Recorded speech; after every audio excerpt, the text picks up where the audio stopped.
Oh my gosh, I'm not ready to start the show yet. I forgot one of the most important parts of the show. I'll be right back.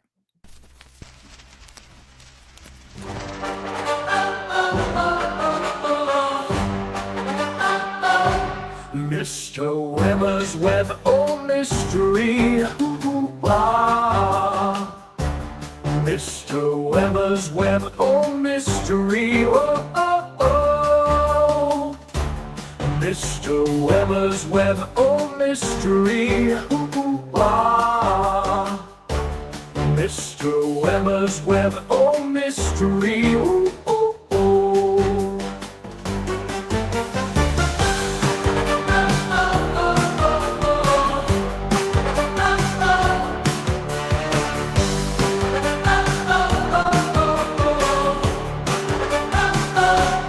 Mr. Webber's Web, oh mystery. Ah. Mr. Webber's Web, oh mystery. Oh my gosh, I gotta tell you, it's been a busy one. This subject is vast, and of course, when I refer to this subject, are you kidding me? I didn't load it up. Oh my goodness, where is it? I'm gonna load this up. Where is it? Where is it? There it is. So, tonight's subject is the very interesting, come on, what's going on? There we go. The very interesting fact that there does exist in the world a comedy series hosted, and it's pretty much his show, Jack Webb, who we know, especially if you're like me, if you're Gen X / boomer like me, they kept moving the date. I'm not supposed to be a boomer. I'm Gen X. If you're as old as this man here, or anywhere even in the neighborhood, a little bit older, a little bit younger, which I know a lot of the folks in the chat are, you had Jack Webb in your life when you grew up. Now, when I was a kid, Jack Webb, the Dragnet Jack Webb, was considered old and kind of funny and corny and square, but he was making shows that I loved. I loved Adam 12, which he produced with his production company, Mark 7, as was also the case with Emergency. I think I had choir practice the night that Project UFO came on. So I actually never saw many of those. And when I did see them, I was underwhelmed. But that's the end of Jack's career. What about the beginning of Jack's career? We're going to talk about that. And actually, he was doing a show that was so interesting for its time. And we're going to hear that first. As much as I'm going to play you the comedy show.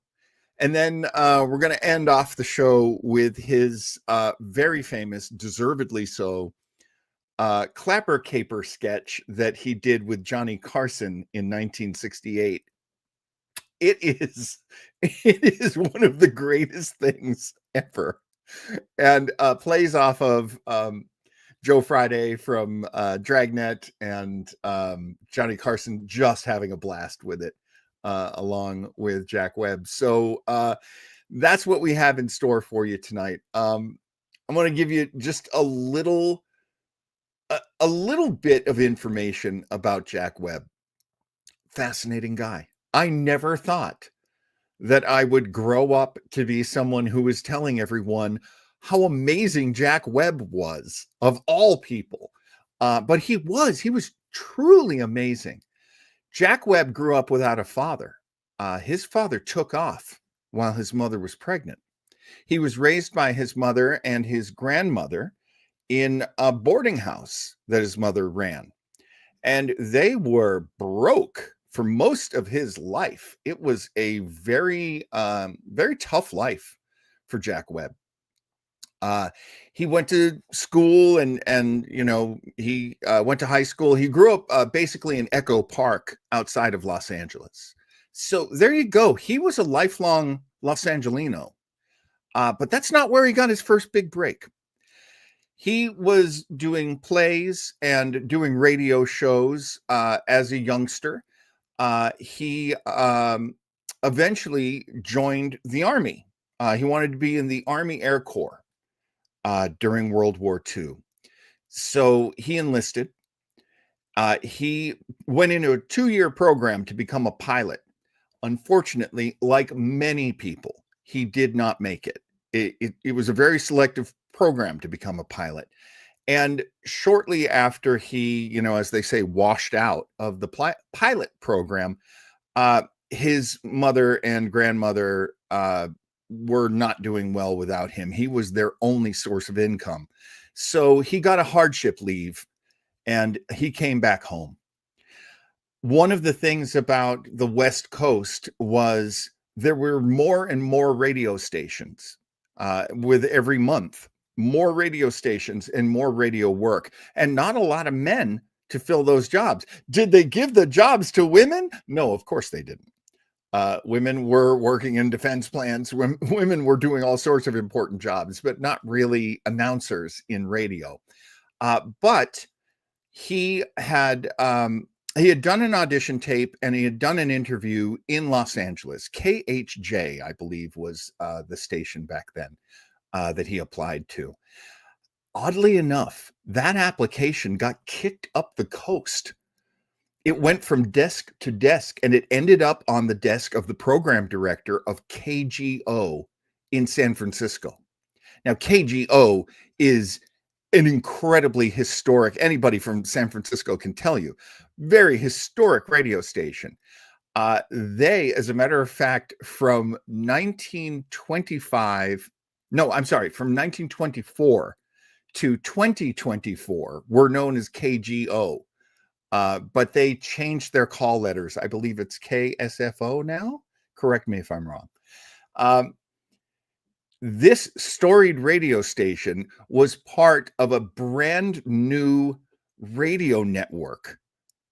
Now, this station had been part of a radio network that was known as NBC Blue.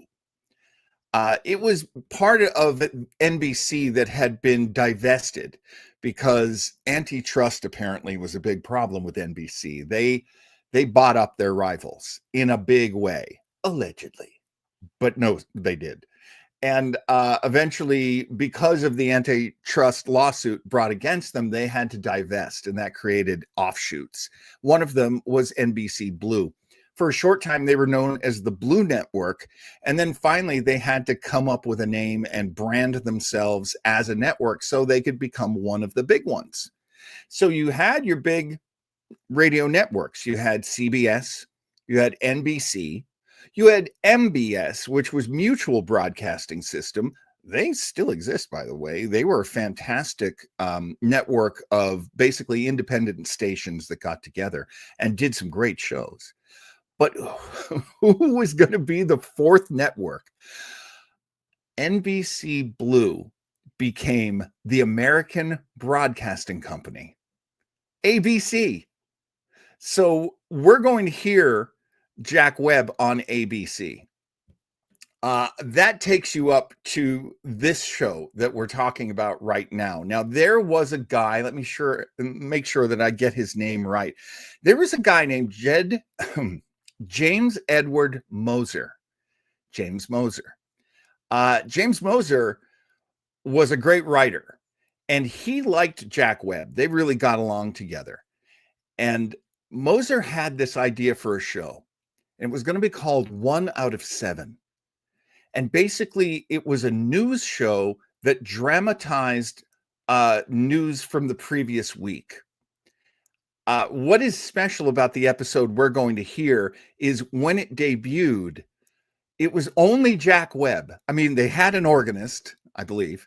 They had some sound effects, but the only actor and announcer that they had on this episode especially, and this is a famous one we're going to listen to, was Jack Webb. He did all the voices.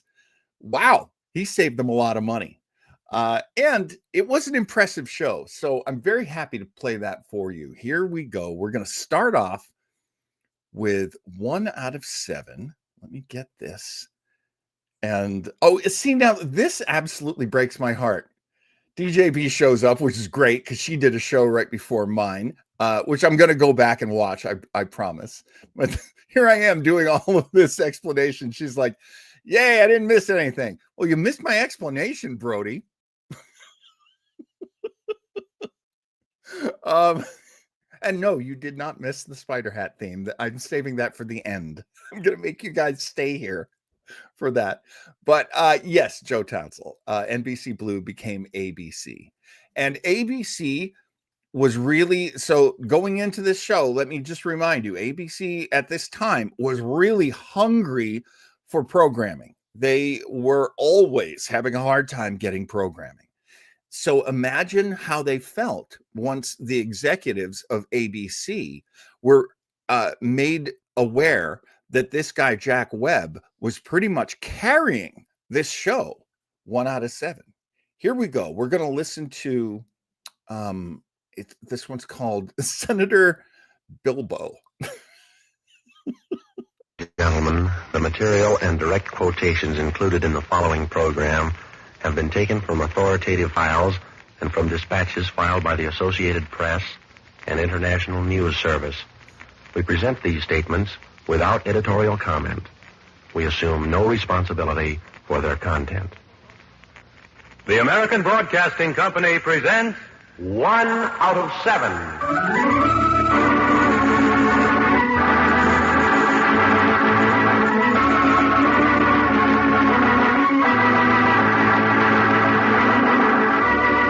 24 hours make a day, 7 days make 1 week. And from these past 7 days, the editors here in our San Francisco newsroom have chosen the one story which they have judged most worthy of retelling.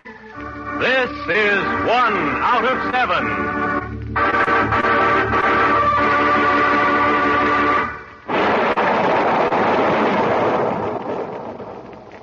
Theodore Gilmore Bilbo is an honorable man. As a member of the United States Senate, he is looked upon as such by the eyes of the law. Perhaps he is looked upon as such by many or most of his constituents. Though his voice occasionally grate upon the nerves and his views often confound the innocent, the fact remains, as a member of the Senate of the United States, Theodore Gilmore Bilbo is an honorable man, and we do not intend to prove otherwise.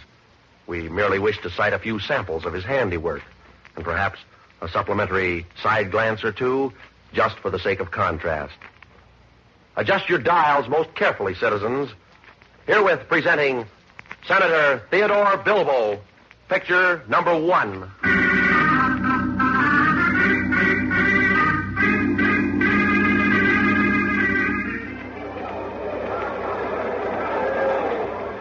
Scene: the chamber of the Mississippi State Legislature. Time, March 23rd, 1944. The Speaker.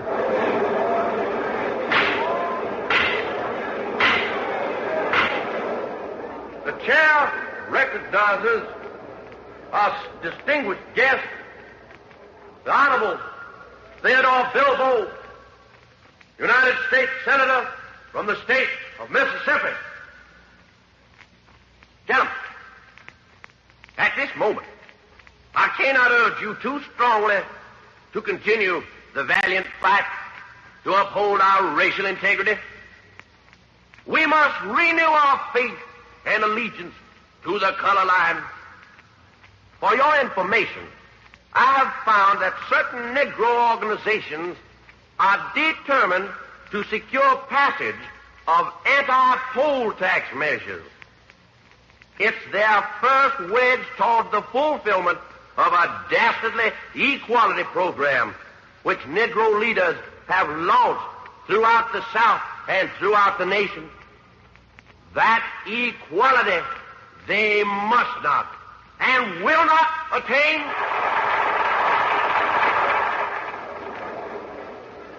After his stirring appeal to the legislature, Senator Bilbo informs a small group of friends in confidential tones. You know, gentlemen, I found out that a prominent national official asked southern colleges and universities to open their doors to Negroes. You know what I told him? Well, I'll tell you what I told him. I said, Negroes will never get into our universities. you Negro-loving Yankees can go straight.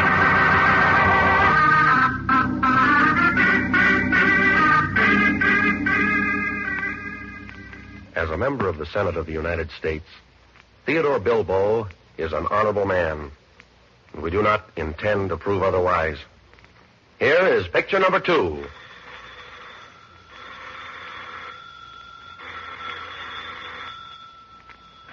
Hello.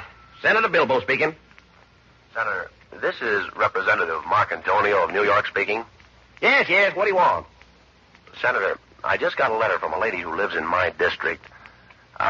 It seems that she wrote you that letter about your filibustering against the FEPC. Well, she says she stated her case fairly. And she also says that as a reply, you wrote her one of the dirtiest letters possible. Well, yes, I think I did. Well, Senator, she also says you addressed her with the greeting, "My dear Dago." Is that correct? Of course that's correct. That's what I called her. She's a wop, ain't she? That lady's Italian, Senator, if that's what you mean. I just thought you'd like to know that the lady has 3 brothers in the Army in Europe. One of them has been killed in action already. You know, if you had a shred of decency in you, you'd apologize for that letter. I'll never apologize why she's getting off light. Now, listen, she really would have been scorched if I was mad.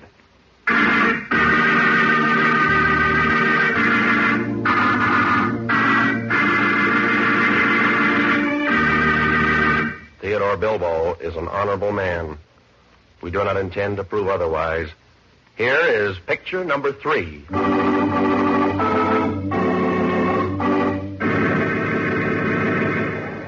Scene, the chamber of the United States Senate. Time, the 30th of June, 1945. Senator Bilbo is filibustering against passage of the Fair Employment Practices Commission. And during his prolonged dissertation to the gentlemen of the Senate, the following occurs.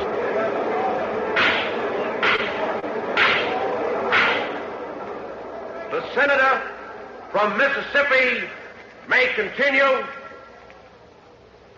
Thank you.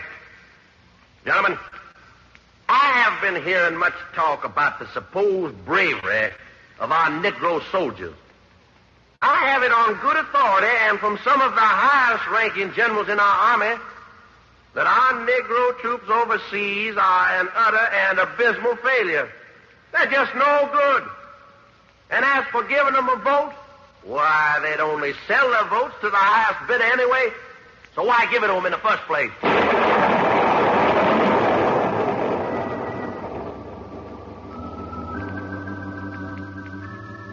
At the same moment, deep in the jungle of an embattled Pacific island, a Negro soldier pens a note back home to his family.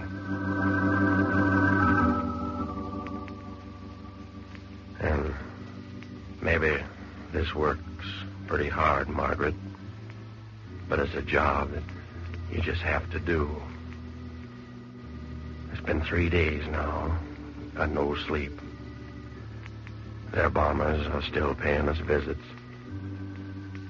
And it still doesn't look like the war's going to be over soon.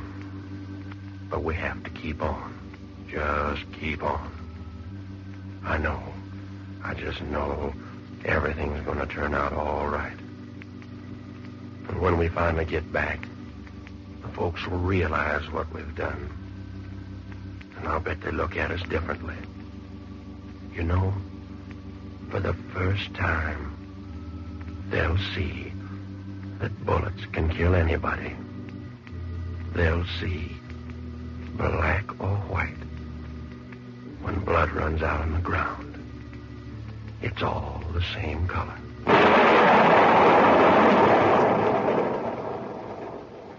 That's what the Negro GI thought. But back in the chamber of the United States Senate, Theodore Bilbo thought differently. I have it on good authority and from some of the highest-ranking generals in our army that our Negro troops overseas are an utter and abysmal failure. When Senator Bilbo made that statement, he was standing under the roof of the United States Senate. It is very safe in the United States Senate. A bomb hasn't fallen there for quite some time.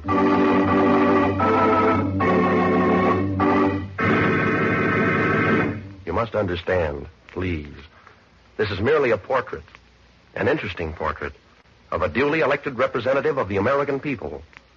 For you see, Theodore Bilbo is an honorable man, and we do not wish or intend to prove otherwise. Here is picture number 4.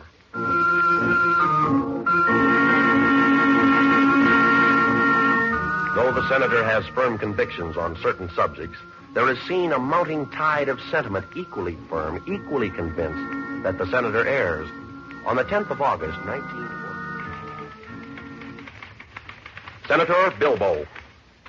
It is the opinion of the Committee of Catholics for Human Rights that your conduct toward racial minorities is a chilling deterrent to worldwide belief that America is the symbol of democratic freedom and human rights. In a recent statement to the press, you attacked the Jewish people of the United States on the grounds that their race had damned and crucified Christ.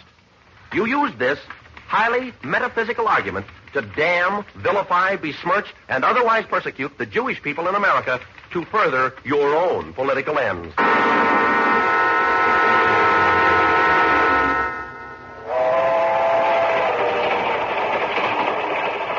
By lucid contrast, a few days after his attack on the Jews, Senator Bilbo is stricken suddenly with a strange ailment. He is put aboard a train and speeds northward for treatment. And is it not strange that the senator demands to be taken to the Mayo Clinic? Is it not strange when you consider that the Mayo Clinic was founded and operated by the Mayo brothers, 2 members of the Jewish race professing the Jewish faith?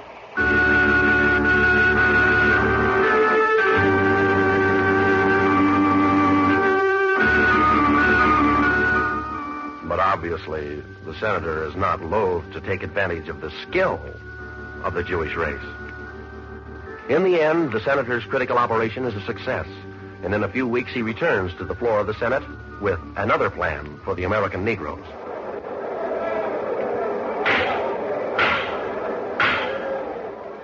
Gentlemen, for the best interests of the nation and all concerned, I believe a colony for American Negroes should be established on the west coast of Africa, bordering the state of Monrovia. Because of the exigencies of the times, any Negro who is race conscious and smart should be ready and more than willing to settle down in such a colony in West Africa.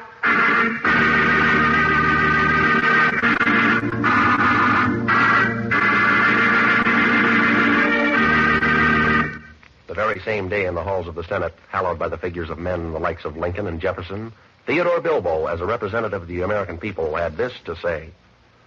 I cannot vote for the appointment of Mrs. Franklin Roosevelt as delegate to the United Nations Organization for the United States. No. She is a woman who has professed friendship for the Negro elements in America. She has no place representing us abroad.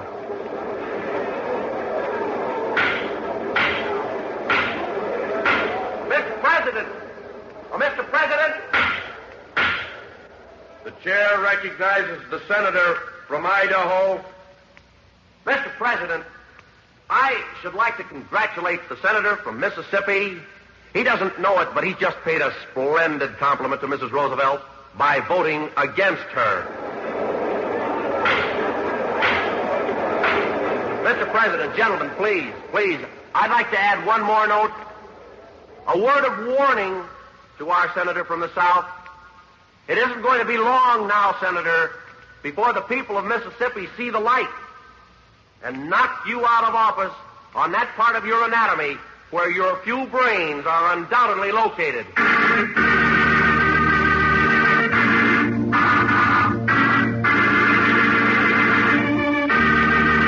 You must understand, please, this was merely a portrait, an interesting portrait of a representative of the American people. For, after all, Senator Theodore Gilmore Bilbo is an honorable man. He is looked upon as such by the eyes of the law. He is an honorable man. We did not intend to prove otherwise.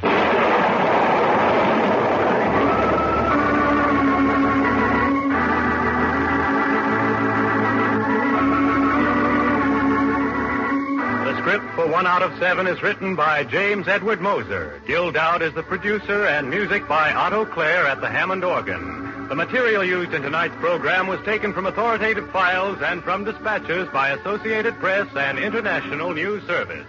Listen next week, same time, same station, for 1 out of 7. This is ABC, the American Broadcasting Company.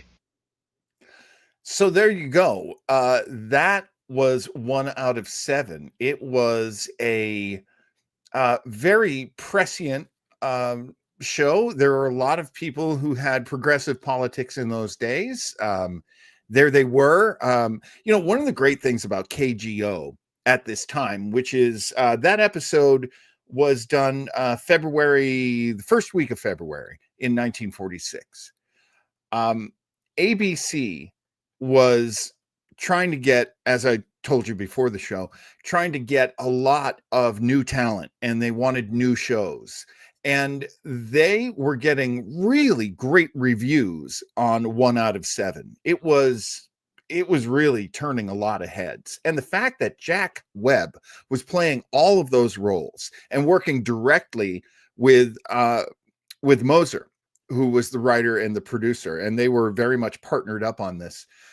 It was a huge success. And so here's what happened. ABC came in and they said, look, we love this show, and clearly you're really versatile. We want a comedy show. Now, Jack Webb didn't know how to do a comedy show. He knew of comedians that he really liked. There was a great comedian named Henry Morgan, and not Harry Morgan. I know a lot of people get confused, like, oh, and then they worked together later on Dragnet. No. Henry Morgan. Henry Morgan was very funny and had a dry satirical wit, and that matched Jack Webb's wit as well. There was also a young guy who was getting a lot of attention from ABC who worked at KGO, and that was Jack Webb's roommate. His roommate, Dick Breen. Dick or Richard Breen and Webb would party together. They'd make each other laugh. And when it came time to make a Jack Webb comedy show, the two of them teamed up on it, and they did really interesting work together. I'm getting a lot of comments that are very cool looking. So Henry Morgan was on To Tell the Truth and What's My Line back in the day. Yes. Such a smart, funny guy. He was, I'll just very quickly say this about Henry Morgan. Henry Morgan was the first shock jock. He started a couple of years before Jack Webb did, but he would do things that only like Howard Stern would do. Like, he had a show where he played records in New York City, but he would have a sponsor, and he would always make fun of the sponsor. He would insult his sponsors, and that got national news coverage because the sponsors would get furious with him, and then their business would pick up. And they hated the fact that him making fun of their business would help the business. So that became a big part of Henry Morgan. He also had a very dry wit, which Jack obviously has as well. And we recently watched a special, or I did the special, of Fred Allen versus Jack Benny. Fred Allen was that kind of comedian too. He was dry. He liked satire. He liked making fun of things that deserved to be made fun of. So that's where Breen and Webb were coming from when they created the Jack Webb Show. Now, they knew they were out of their element. And I can't guarantee you're going to laugh at this show. I'm going to play the Jack Webb Show for you. There are only 2 episodes known to exist. Now, I have heard rumors of other episodes in this like weird Indiana Jones level of collecting radio shows. I've heard there's more than these 2. I'm going to play for you the one that sounds the best. And let's see. So, what did Chris say? Chris says Harry Morgan's real name was Henry. He had to change it because of Henry Morgan. I have heard that. Yes. Well done, Chris Rulebach. And Joe is saying, now it all fits. The drama led to the comedy. Cool. I probably should have told you that. This is why I probably shouldn't be my own producer. Deadpan delivery. Oh, Jack Webb had it. Oh, he had it down. Henry Morgan was a little more clever than just deadpan. One of my favorite comedians. Christopher says, I recommend the 1959 film 30, produced, directed, and starring Jack Webb. It takes place during the night shift at a fictional newspaper. Fascinating. I never knew that existed. This was the film that showed me that Jack Webb was an actor and not a cop. Oh, yeah, that is super, super interesting. And Joe points out that 30 used to indicate the end of an article for the publisher. I have heard that. All right, so here we go. Now we're going to listen to the reason why you're here. We're going to listen to this crazy comedy show called The Jack Webb Show. This was on KGO and the affiliates of ABC. The show did not run for the longest time. I've been told it only ran for about 7 weeks.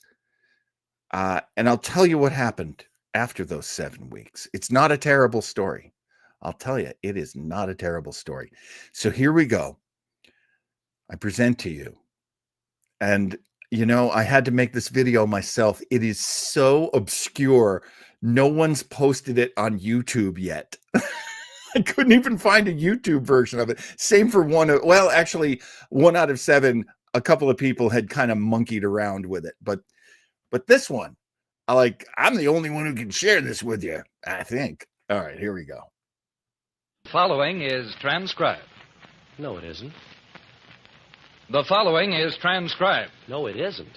Oh, yes, it is. It is not. Yes, it is. It is not. It is, too. It is not. It is. It isn't. Yes. No. Yes. No. Yes. The following is not transcribed. This week, the Major League Baseball season opened. In keeping with this, the American Broadcasting Company brings you the first foul ball of the season. It's the Jack Webb Show in its 5th consecutive strikeout. Nothing new has been added. The Ragged will play tonight, but without their director, Phil Bavero, who only confused the men anyway. That spiritual singer, Clancy Hayes, of the firm of Haig and Haig and Hayes, will conduct his usual contest with the orchestra. She's young, she's pretty, she sings.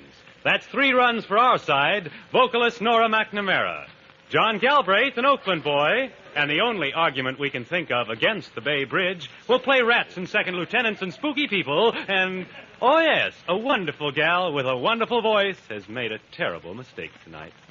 Midge Williams has agreed to set a career back 10 years with a guest appearance on the Jack Webb Show. My name is Jordan, and I'm going to find a nice, quiet room until this thing blows over. Why don't you do the same?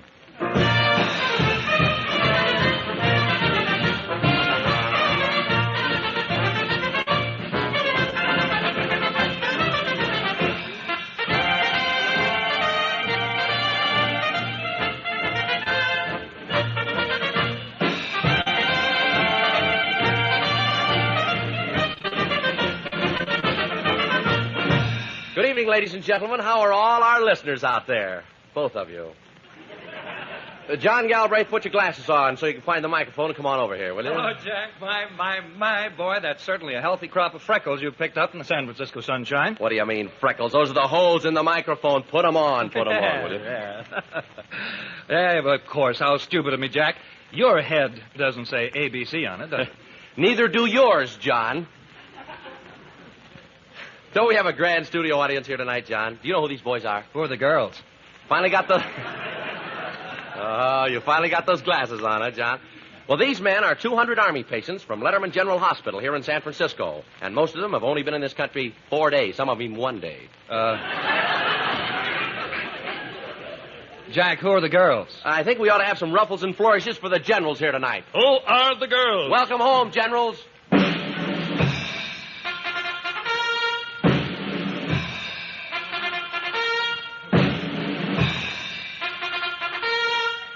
or the girls?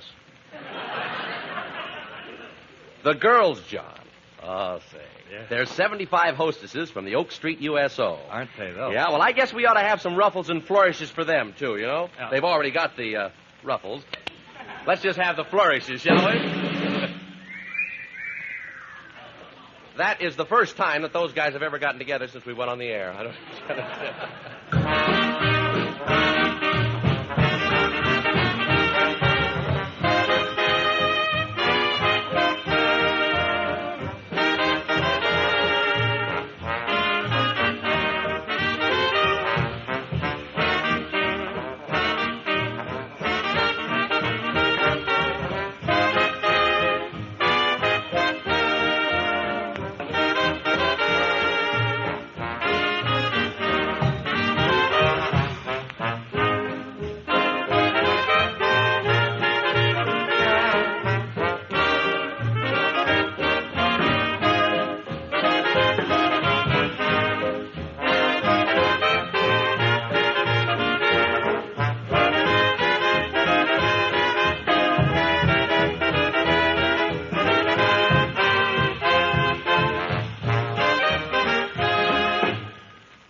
Presenting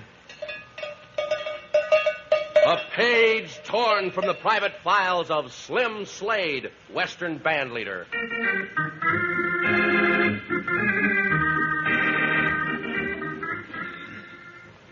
We return to the little western town of Howdyville, where a group of citizens are talking. Howdyville, nobody quite knows how it got its name. Howdy. Slim Slade, just a poor old cowpoke out on the plains of Howdyville. Hey, Slim, what you doing out there? Oh, just poking around the cows. Well, come on over here. Got a letter for you with a city writing on it. Letter with city writing, Didn't know nobody I knowed could write. Don't make no difference, though. I can't read. Well, you don't have to, Slim. I done read it. Oh, what do it say? Oh, it don't say nothing, Slim. It's just a letter. Well, I don't mean talk say, I mean read say. Well, why don't you talk, say what you mean say? Yeah. It's from your brother. Oh, that's slick. That's right. Signed Slick Slade. Wait a minute. Wait just a minute, I'm gonna get the boys. Hey, weasel, fox, and snake. Sounds like a zoo, don't it? Come on over here, boys. Hey, anybody seen Enchilada Gomez? See, Slade, I'm over here taking a little fiesta. That's siesta. See. Come on over here, boys. Well, howdy, Slim. Howdy. Say, I got a letter from a brother in Hawaii. Slim, I believe that's pronounced Hawaii. Oh, yeah. I never was much good in them European names. Well, go ahead, Weasel. Here's the letter. Yeah, Weasel, what do it say? Why, don't say nothing, Slim. It's just a letter. Well, I don't mean talk say, I mean read say. Why don't you talk, say what you mean, say? It's from your brother. Doggone, I know that. Well, the letter says... I thought you... Quiet, Slim. Dear friend, brother, I'm making lots of money. I never knowed when I left Fort Worth there was so doggone much money in the world. I'm making lots of money. Doggone, brother. Doggone, brother, money's one thing I got plenty of. Like Ma said, money can't buy friends. But who wants friends when you got this much money? Doggone, brother sure must have struck it rich. Doggone, brother, I sure struck it rich. I'm making plenty of money. I got myself a Western band, and we play Western music. That's a novelty. And we're all making lots of money over here in Hawaii. We call the Western band Slick Slade and his Hilo Monsters.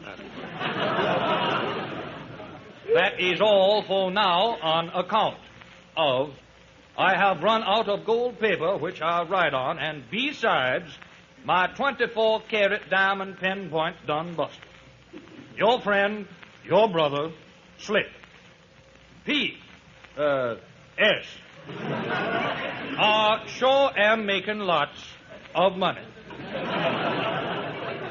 Brother Slick is right. We're going to do the same thing. We're all going to organize a Western band. Good idea, Slim. See, Slade, I think we better do it banana. That's manana. See. Come on, saddle up, boys. We're going to ride to New York. I'm going to write the tunes on the way. All right, boys, come on, move in. We're going to rehearse a spell. Now, here's the tune I wrote. Music and notes by me. It's called, this will kill you, When It's Apple Blossom Time in Fort Worth. Oh, that's awful pretty, Slim. Yeah, ain't it? Mm-hmm. Now, let's play it through once. You ready on the drums, Enchilada? I want plenty of drums in this. All right, you ready, boys? Here we go. Play it just like she was wrote. Everybody set?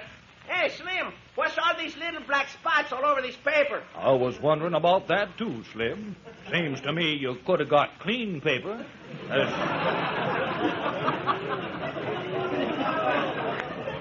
Well, you know, as long as you was a-paying for it. Them's notes. Them's what you play. Oh, excuse me. Yeah, now, come on. Here we go. I'm going to count 3. Are you ready? Put her in hall. I'll stomp my foot 3 times. Get set now. It's going to come fast. You got to be ready. Let's play it just like she was wrote. Don't leave nothing out. It's all good. If you get lost, keep it going. Don't go straggling all over this song like a doggy. Come on, relax. Tighten up. Smile, frown, because you're going to enjoy this one. Steady in the saddle. I'm a-counting. 1, 2. Hold it, boys. I better tell you. We're going to start this number on 3. You got that, boys, or you want to write it down? Here we go. 1, 2. Hold it. I guess I better announce our name just like we're going to do it uptown. Present Slim Slade and his makes you want to dance when they're playing a hoedown and just sit down and cry when they're playing a sad one. Western Band.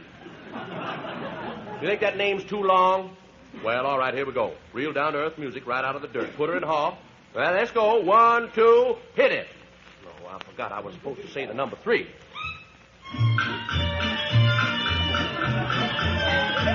Hold it, boys, hold it. You done right good on that one. You done right good on When It's Apple Blossom Time in Fort Worth. Now, I got another one I want to try. Music and notes by me. It's called Horsefly Pie and Apple Pan Howdy. All right, boys. 1, 2, kick it. Doggone, I always forget to say 3.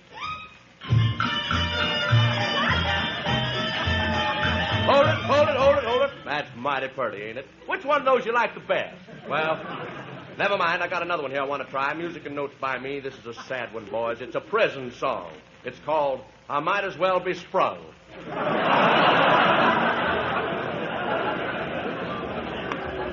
Okay, let's do her. 1, 2, take her. Now, why didn't I say 3? Hold it. Boys, I gotta say you sure are versatile. Them's 3 of the prettiest tunes I ever did hear. Now, I think we're all ready to go. But before we do, I got one more tune I'd like to try. Music and notes by me. I call this one Bang, Bang, Bang Went My 6-Gun. That's pretty, ain't it? Kind of nostalgic. All right, boys. 1, 2, play it. Now, what happened to 3?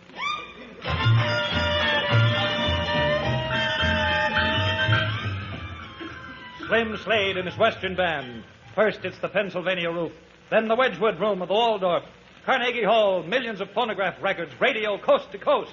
Yes, Slim Slade and his band had arrived on the musical scene. And then, one day, disaster. Boys, I got sad news. They tied the can to us. We're through. We've been fired plumb out of New York. Oh, what's the trouble, Slim? Well, the manager of that there radio station told me tonight that we wasn't versatile enough. Said all our tunes sounded alike. I don't know how he figured that. We got 47 tunes. All of them got different names. Music and notes by me. Come on, boys, pick up your instruments. Let's play a couple of them numbers and see what that fella's talking about. All right, the Go Down, Ho Down. That's good. Hey, wait a minute. Hold just a minute. Them drums ain't quite loud enough, Enchilada. A little of that melody sneaked through in one place. Okay, more drums this time, and let's hear the Gila Monster Waltz. Okay. Now I want to hear one more. I want to hear, oh, you beautiful Texas. It's pretty. I like it. All right, now listen. Now let's go back. Let's do a little reviewing. Let's go way back. Let's hear our first hit. The tune that brung us here. When it's apple blossom time in Fort Worth. Okay, boys. Oh, that fella don't know what he's talking about. Them's four of the prettiest tunes I ever heard. But we're going back to Texas. I'm plumb played out. I ain't got another tune in me. I'm just like that fella Irvine Berlin. Only he's got someone to help him with them lyrics. I got to write the notes myself. Saddle up, boys. We're all through. We're going back to poking cows. If we stay here any longer, we're going to get in a rut.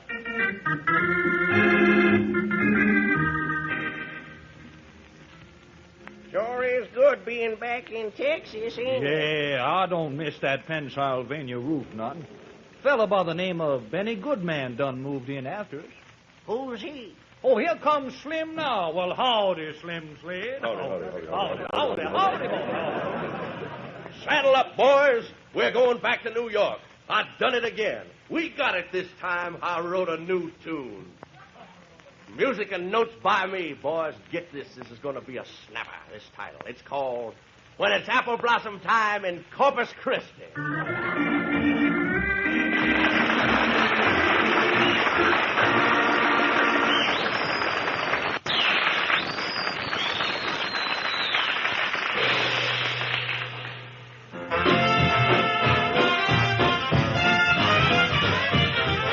My baby don't care for clothes. My baby don't care for shows. My baby just cares for me. My baby don't care for silks and laces. My baby don't care for high-tone places. My baby don't care for rings and other expensive things. She's sensible as can be. My baby don't care who knows it. My baby just cares for me.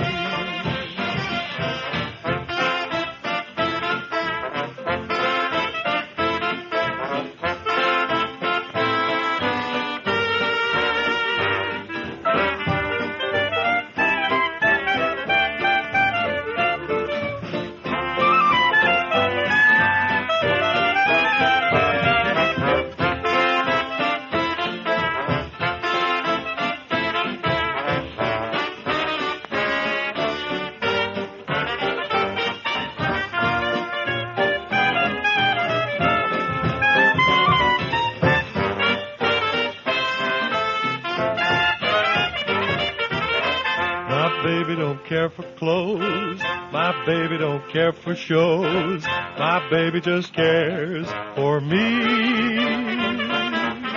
My baby don't care for silks and laces. My baby don't care for high-tone places. My baby don't care for rings and other expensive things. She's sensible as can be.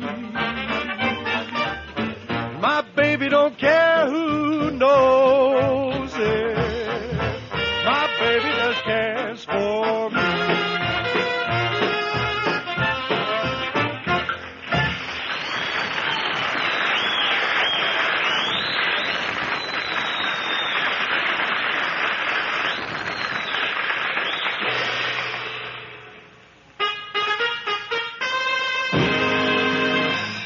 Inside Hollywood.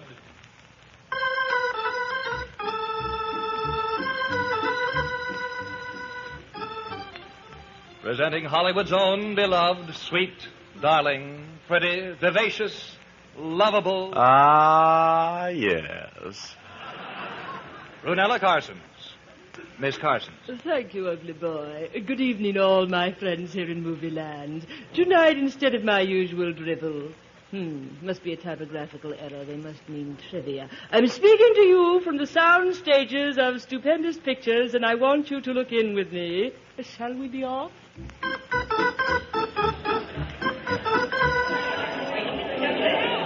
Quiet! Quiet on the set! Quiet! still breathing. Where's my assistant director, Rodney Reel? Oh, yes, sir. Did you want me, sir? Reel, you're all wound up. Remember, I'm a busy man directing this picture. Of course, Monty. As far as I'm concerned, Reel, you're just about run out.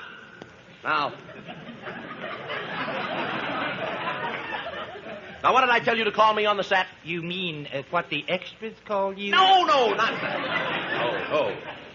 You know. Yes. Montague Close-Up Muldoon, Director Supreme of Stupendous Pictures, Incorporated. Well, you can leave off the incorporated when we're among friends. I'm a busy man. This is no B picture, you know. Have we spent any money lately? We spent $40,000 just 10 minutes ago. I said lately. What'd you spend it for, Reel? A bathing suit for the leading lady. This is no B picture. Give me that checkbook. I'm going to write out a check for another $40,000. Let's get both pieces to that bathing suit. It's indecent. Reel, have I told you lately that I'm a busy man? Yes, Mr. Busy. I mean, Mr. Muldoon. Now, about this army picture, Mr. Muldoon, I want to tell you something. Listen, Reel. You can't tell me anything about the Army. I know that outfit from A to Z. I was a full colonel in this war, and I spent the entire duration in Washington, D.C.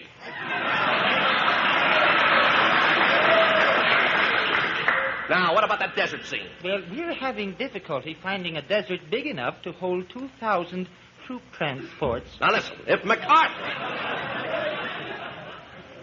MacArthur could afford to use 1,000 troop transports, Stupendous Pictures can afford to use 2,000. But there's no desert big enough. Well, I told you to buy Death Valley. If you don't hurry, they'll start a housing project out there. Reel, you've slipped your spool for the last time with me. I'm taking over the entire production of this picture personally. I promised the Secretary of War that this Army picture would be ready 3 days ago.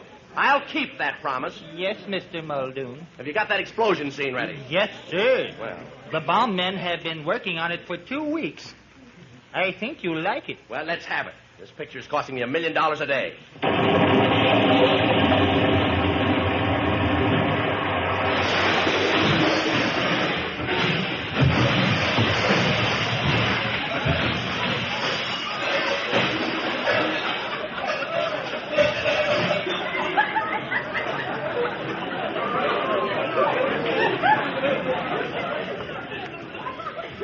It's not long enough. Do it again. Well, I'm off for the desert. Forgot my checkbook.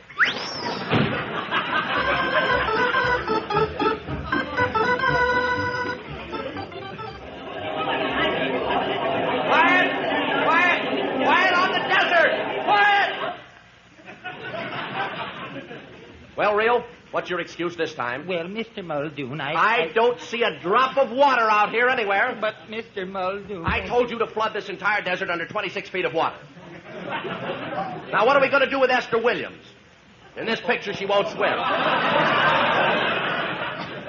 Well, in this picture, she just won't swim. She'll have to ride a camel, that's all. By the way, I don't see those camels anywhere. But, Mr. Muldoon... I suppose you're going to tell me that you forgot. You forgot a little thing like 30,000 camels. Oh. Mr. Muldoon, there is something that this Army picture I've been trying to tell you. Well, Reel, you're all mixed up. I know what you mean, though.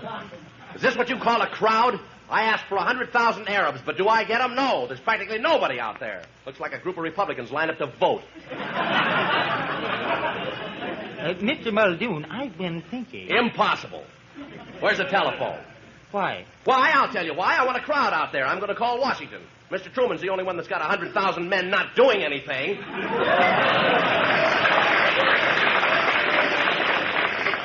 Well, Mr. Muldoon, there's no telephone way out here in the desert. No, who says so? When Muldoon wants a telephone, Muldoon gets a telephone. Why, there's probably one hanging right here on this banana tree. By the way, Reel, where are those banana trees? Well, never mind. You got a nickel? Here you are, Mr. Muldoon. 5 cents. Well, this picture's costing us a lot of money. Hello? What number did I dial? Well, how should I know what number I dialed? I'm a busy man. Give me the White House. No, I won't wait. I want the White House. I'm a busy man. Hello, White House? I want to talk to you know who. Busy.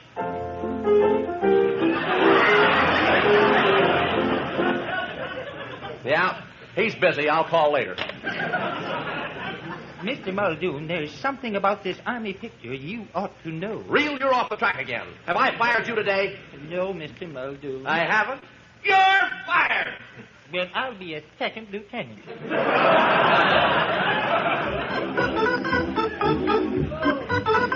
All right. Now, places, everybody. Hurry up. It's going to take all day for 300,000 people to get set. You back there, stop blinking your eyes. Now, when I give the signal, all 300,000 of you Arabs run out to that clearing in the desert. Now, the Army planes, wait a minute. Yeah, they're up there circling around. All right. At a signal from me, they'll swoop down and strafe you. They're using real bullets, so be careful. If any of you get mowed down, don't worry. You won't spoil the scene. This is only a rehearsal. Mr. Muldoon, I just came out to tell you the picture is finished. It is? Well, that's fine. All you Arabs out there, you can all go home. This Army picture is finished. There's only one thing wrong, Mr. Muldoon. Well, what's that, Reel? What I've been trying to tell you all along. This picture was not ordered by the Secretary of War. It wasn't? No, that letter was from the Secretary of the Navy.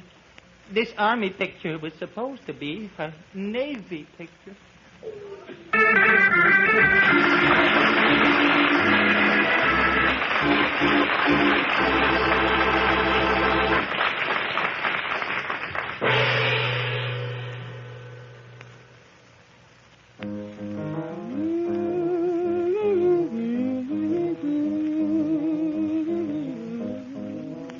It's the blues. It's Midge Williams. Out on a plain down near Santa Fe, I met a cowboy riding the range one day, and as he jogged along, I heard him singing the most peculiar cowboy song. It was a ditty he learned in the city. Come to ay-yi, come to yippee-yi, why get along? Get hip, little doggy, get along. Better be on your way, get along. Get hip, little doggy, and he trucked him on down the old fairway, singing his cow-cow boogie in the strangest way. Come to ay-yi, come to yippee-yi, singing his cowboy song. He's just too much. He's got a knockout western accent with a Harlem. He was raised on local weed. He's what you call a swing half-breed, singing his cow-cow boogie in the strangest way. Come at the ay-yi, come at the yippee-yi, why get along? Get hip, little doggy, get along. Better be on your way, get along. Get hip, little doggy, and he trucked him on down the old fairway, singing his cow-cow boogie in the strangest way. Come at the ay-yi, come at the yippee-yi, singing his cowboy song. He's just too much. He's got a knockout western accent with that Harlem cut. He was raised on local weed. He's what you call a swing half-breed, singing his cow-cow boogie in the strangest way. Come to ay-yi, come to yippee-yi, yip, yip, yip, yip, come to ay-yi, yippee-yi.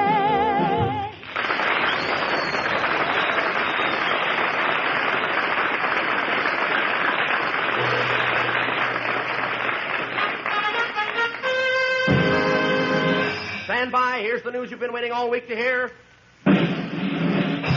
Here's the news thousands of you want to hear. Folks, he's talking about the results of our Ginger Peach contest announced last week. Remember, we told you to write a letter on the subject, how to get the Jack Webb Show off the air.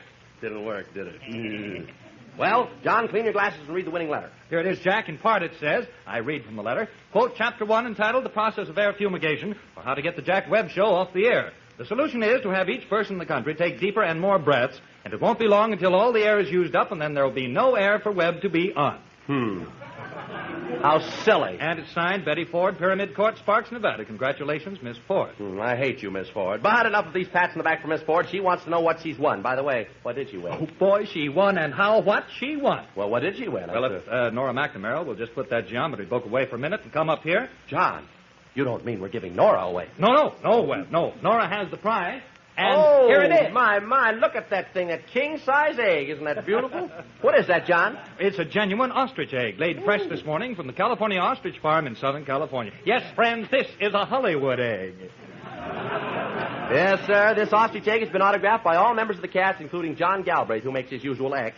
And it has been lacquered and placed on a solid wooden base. And all this, with our best wishes, will be shipped air express to the winner of this week's contest, Betty Ford, Sparks, Nevada. Well, right now.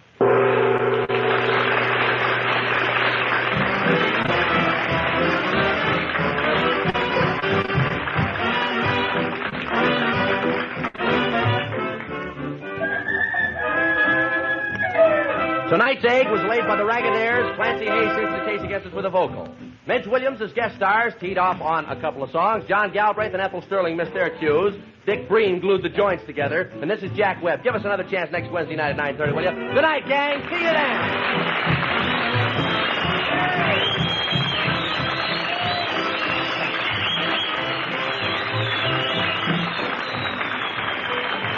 This is ABC, the American Broadcasting Company. Well, there you go. That was the Jack Webb Show. Very self-deprecating. Jack and Dick Breen did not think that they were the best at doing this, but they had a lot of fun. They put a lot of great, as you guys were saying in the comments, a lot of great music made it to the air. DJB says, wow, Jack Webb's voice not sounding like his Dragnet character really throws me off. He had a really interesting voice, and Jack Webb's early work was a huge, it showed so much versatility.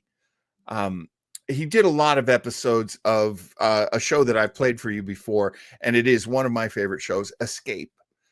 Especially when the show started, Jack was one of the repertory members. Now, this comedy show was liked well enough, but everybody knew it wasn't a big hit. It wasn't really going to go anywhere. So Dick Breen and Jack Webb, the two roommates, the guys who put this show together, they came up with another idea, and it was called Pat Novak for Hire. The hard-boiled detective show was really popular in the mid to late 40s, as you know, and they created their own character, Pat Novak. It was really well received, and ABC really liked it. It ran for a few years, and I will one of these days play you Jack Webb's detective stuff, because first they did Pat Novak, and then they did all these other shows, Johnny Madero, and oh God, I can't remember all of them. There was an absolute ton of them. Johnny Madero, Jeff Regan, investigator, came later, and then eventually Jack Webb would come up with Dragnet. I am going to play Dragnet for you later on. That is actually on the schedule. So I think about 6 weeks from now, we're coming back to Jack Webb, and we will hear him as Joe Friday. But we can definitely, Diana wants to hear it. Scott says Pat Novak is great noir. It's fantastic. It's exactly what you want hard-boiled detective noir to be. Yeah, one of our friends on this show is going to be Jack Webb. He was just so incredible. The last thing we're going to play, and then we're just going to go straight into promos for next week out of that. But I did want to leave you with one last kind of perfect comedy sketch. And it's the one we were talking about earlier from the Tonight Show with Johnny Carson, the clapper caper. This is Johnny Carson wanting to make fun of Dragnet, and Jack Webb being like, yeah, let's do it. Yeah, Jack Webb didn't write this, but you'll see and hear he performs it quite well. So here we go, ending it off with the clapper caper from the Tonight Show with two of the Carson Mighty Art players, Jack Webb and Johnny Carson.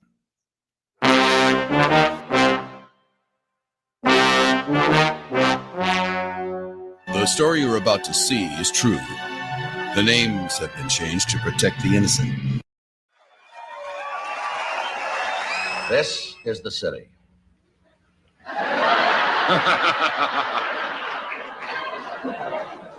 Los Angeles, California.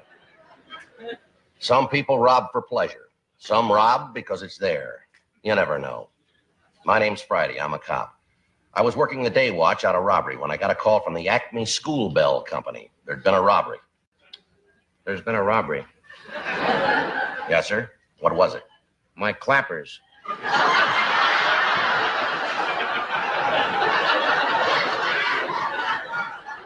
Your clappers. Yeah, you know those things inside the bell that makes them clang? The clangers. That's right, we call them clappers in the business. A clapper caper. What's that? Nothing, sir. Now, can I have the facts? What kind of clappers were stolen on this caper? They were copper clappers. And where were they kept? In the closet. Uh-huh. Do you have any ideas who might have taken the copper clappers from the closet? Well, just one. I fired a man. He swore he'd get even. What was his name? Claude Cooper. You think he... That's right. I think Claude Cooper copped my copper clappers. Kept in the closet. You know where this Claude Cooper is from? Yeah. Cleveland. That figures. That figures. What makes it worse, they were clean. Clean copper clappers. That's right. Why do you think Cleveland's Claude Cooper would cop your clean copper clappers kept in your closet?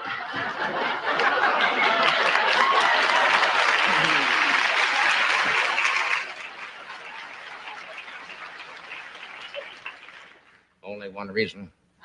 What's that? He's a kleptomaniac. Who first discovered the copper clappers were copped? My cleaning woman, Clara Clifford. That figures. Now let me see if I got the facts straight here. Cleaning woman Clara Clifford discovered your clean copper clappers kept in a closet were copped by Claude Cooper, the kleptomaniac from Cleveland. Now, is that about it?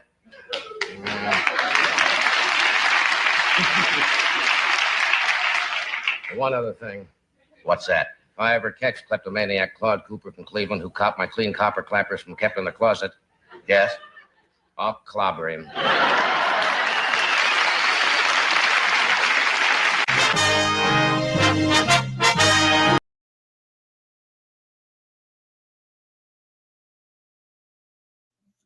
Oh,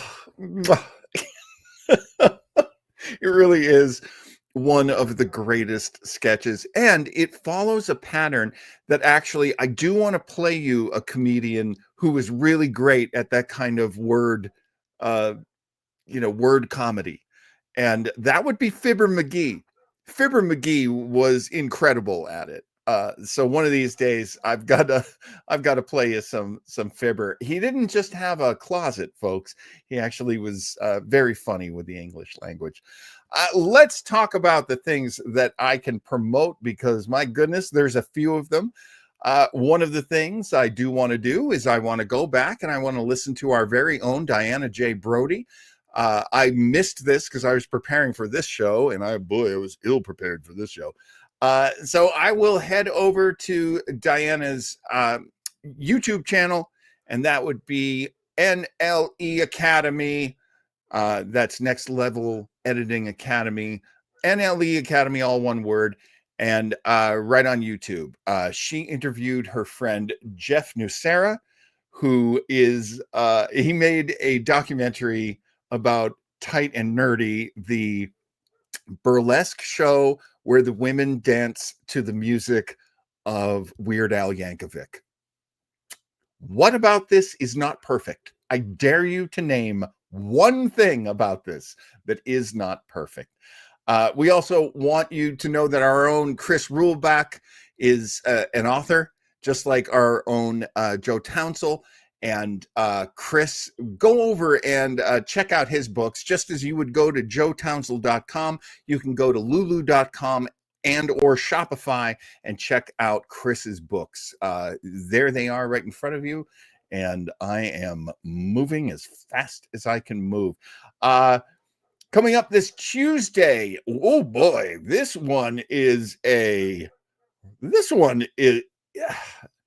particular episode of Star Trek is probably one of the most tense, morally ambiguous, dark.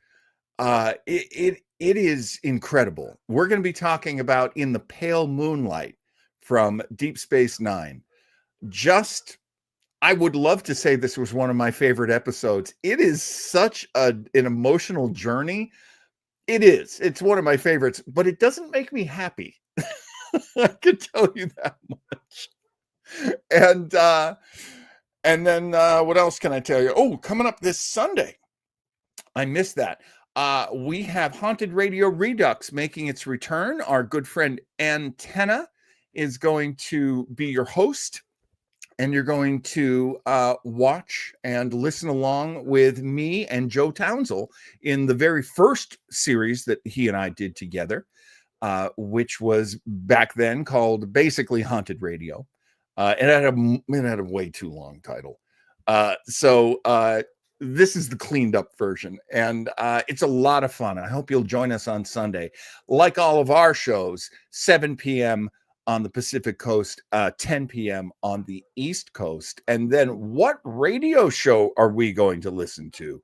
Well, Raphael, I want you, whatever you're doing right now, I want you to reach right over and I want you to pat yourself on the back, because I wasn't sure what show we should play next, but your suggestion inspired me. Next week on Webo Mystery, we're going back to the old format of not just playing great radio shows, but playing great horror radio. We are going to hear an episode of Lights Out. Now, I have not exactly decided which one we're going to do, and that's just an emotional bridge I need to cross. There were a few appearances of Boris Karloff on Lights Out, which is kind of the perfect mixture of great scripts and great actor and great radio. So Willis Cooper was one of the writers. He did an episode with Boris. Arch Obler was the guy who took it over after Willis Cooper left and changed the name of the show to Arch Obler's Lights Out. But they're both really good episodes. I think we're probably going to listen to the Arch Obler one. I am not a fan of Arch Obler, but lots of people love him, and I cannot keep you from him. So, yeah, next week we're going to listen to Boris Karloff on Lights Out. Probably going to hear The Cat Wife, which is a legendary episode of Lights Out. And that should be, yeah, there you go. Actually, Scott called it. Exactly. Let's see. I all I have here is Raphael saying goodbye. Oh, there you go. No. Thank you, sir. Thank you, Raphael. No, it was your idea, and it's a good idea. And did everyone get their plug? I hope you can't hear my dogs barking. They have been crazy all night, and my window's open. And they've been barking like nuts all night. I got to go see what kind of skunk they've cornered. Oh, Lord. That should do it. That should do it. Do I have? I'm glad you liked that episode, Scott. Yeah. Oh, yeah. Check out KGB on YouTube.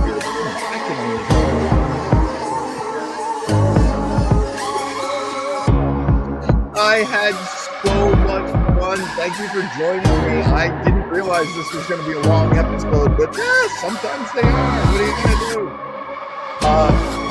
Everybody, thank you. Thank you for being with me for this. And I'll see you next week.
Beware his kiss, his pleasures unnamed. Yes, it's Spider Hat. Sitting so pretty, way up on John's head. One move of his big spider arms, and brother, you're dead. Oh, Spider Hat, yes, it's Spider Hat. You can't escape his wrath. You're on his evil path. He's on you. His name is Spider Hat. Spider Hat. Spider Hat.